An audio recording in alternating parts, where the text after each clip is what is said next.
पाकिस्तान तहरीक इंसाफ की जानिब से कराची में एक जलसा मुनक्कद किया जा रहा है। ज़राए का कहना है कि ये जलसा कराची मिलीनियम माल पर मुनक्कद किया जा रहा है। पाकिस्तान तहरीक इंसाफ के ज़िम्मेदारान का कहना था कि ये जलसा 12 नवंबर शाम 5 बजे मिलीनियम माल पर मुनक्कद किया जाएगा। पाकिस्तान तहरीक इंसाफ के ज़िम्मेदारान का कहना था कि इस जलसे में पूरी कराची से लोग शिरकत करेंगे और बड़ी तादाद के अंदर लोग यहाँ शामिल होंगे।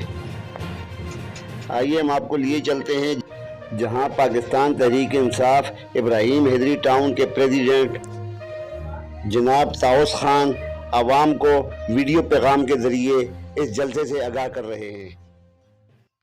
मैं पाकिस्तान तहरीक इंसाफ इमरान खान की नज़रियाती सरहदों के सिपाहियों को कहता हूँ कि आज मोर्चा संभालने का वक्त आ गया है। खान साहब ने आपको पुकारा है 12 नवंबर को मिलीनियम मॉल कराची के ऊपर 5 बजे। तमाम लोग अपने फैमिलियों के साथ पहुँचें और अपने कायद के साथ इज़हार यकजहती करें।